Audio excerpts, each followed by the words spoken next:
بسم اللہ الرحمن الرحیم۔ السلام علیکم ورحمۃ اللہ وبرکاتہ۔ حضرت داؤد علیہ السلام اور ان کی قوم عقبہ کے پاس سمندر کے کنارے ایلا نامی گاؤں میں رہتے تھے۔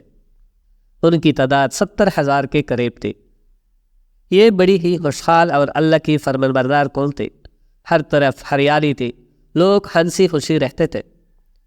حضرت داؤد کی قوم چونکہ سمندر کے کنارے رہتی تھی تو اللہ پاک کا ان پر یہ خاص کرم تھا کہ سمندر کے اس کنارے پر بے پناہ مچھلیاں آتی تھی جن کا یہ لوگ کاروبار کرتے تھے اور بہت خوشحالی والی زندگی گزار رہے تھے۔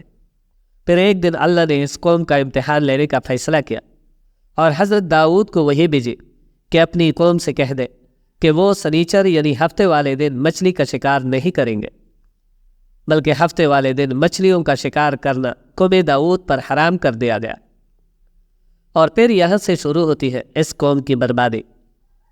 جب حضرت داؤد علیہ السلام نے قوم کو بتایا کہ اللہ تعالیٰ نے ہفتے والے دن مچھلیوں کے شکار کو حرام کرا دیا ہے تو وہ بہت پریشان ہوئے اور ساری قوم سر جوڑ کر بیٹھ گئی، کیونکہ ہفتے کا ہی وہ دن تھا جس میں مچھلیاں وافر مقدار میں خود بخود کناروں پر آتی تھی، اور باقی دن ایسے تھے کہ بہت کم اور نہ ہونے کے برابر مچھلیاں پکڑی جاتی۔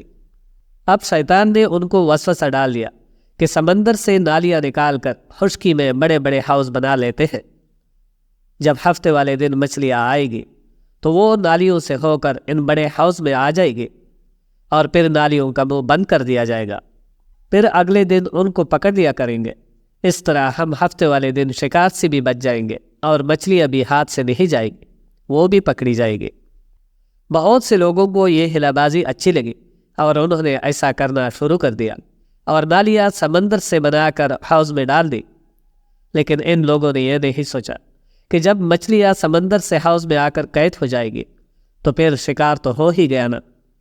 اس لیے یہ شکار بھی ہفتے والے دن ہی قرار پایا جو ان کے لیے حرام تھا۔ اس موقع پر ان یہودیوں کے 3 گروہ ہو گئے۔ کچھ لوگ ایسے تھے جو شکار کے اس شیطانی حیلہ سے منع کرتے رہے اور ناراض و بیزار ہو کر شکار سے باز رہے۔ کچھ لوگ اس کام کو دل سے برا جان کر خاموش رہے اور دوسروں کو منع نہ کرتے تھے، بلکہ منع کرنے والوں سے کہتے تھے کہ تم لوگ ایسی قوم کو کیوں نصیحت کرتے ہو جنہیں اللہ تعالیٰ ہلاک کرنے والا یا سخت سزا دینے والا ہے۔ اور کچھ وہ سرکش و نافرمان لوگ تھے جنہوں نے حکم خداوندی کی اعلانیہ مخالفت کی اور شیطان کی ہلا بازی کو مان کر ہفتے کے دن شکار کر لیا اور ان مچھلیوں کو کھایا بھی اور بیچا بھی۔ حضرت داؤد علیہ السلام کی قوم کے 12,000 ایسے نافرمان تھے جو منع کرنے کے باوجود بھی ہفتے کو ان نالیوں کے ذریعے سے شکار کرتے رہے۔ حضرت داؤد علیہ السلام نے ان 12,000 نافرمانوں کو اللہ کے عذاب سے ڈرایا کہ وہ ایسا کرنے سے باز آ جائے، لیکن وہ باز نہ آئے اور کھلے عام شکار کرنے لگے۔ چنانچہ قوم نے ان کے اور اپنے درمیان ایک دیوار کھڑی کر دی جس کے ایک طرف وہ نافرمان 12,000 تھے اور دوسری طرف وہ لوگ جو شکار سے باز رہے۔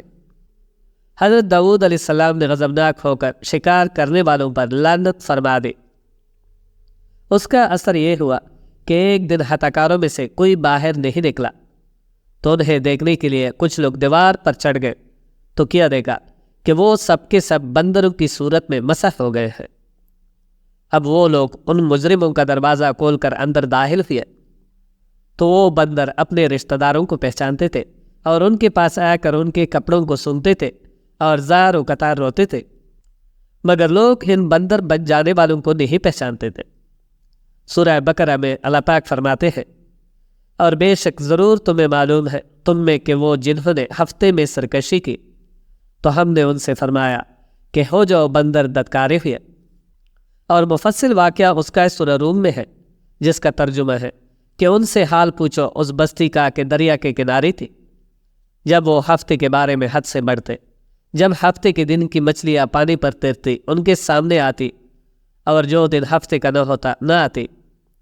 اس طرح ہم انہیں آزماتے تھے ان کی بے حکمی کے سبب۔ اور جب ان میں سے ایک گروہ نے کہا کیوں نصیحت کرتے ہو ان لوگوں کو جنہیں اللہ پاک نہ کرنے والا ہے یا انہیں سخت عذاب دینے والا ہے، بولے تمہارے رب کے حضور معذرت ہو، شاید انہیں ڈر ہو۔ پھر جب وہ بلا بیٹھے جو نصیحت انہیں ہوئی تھی ہم نے بچا لیا وہ جو برائی سے منع کرتے تھے اور ظالموں کو برے عذاب میں پکڑا۔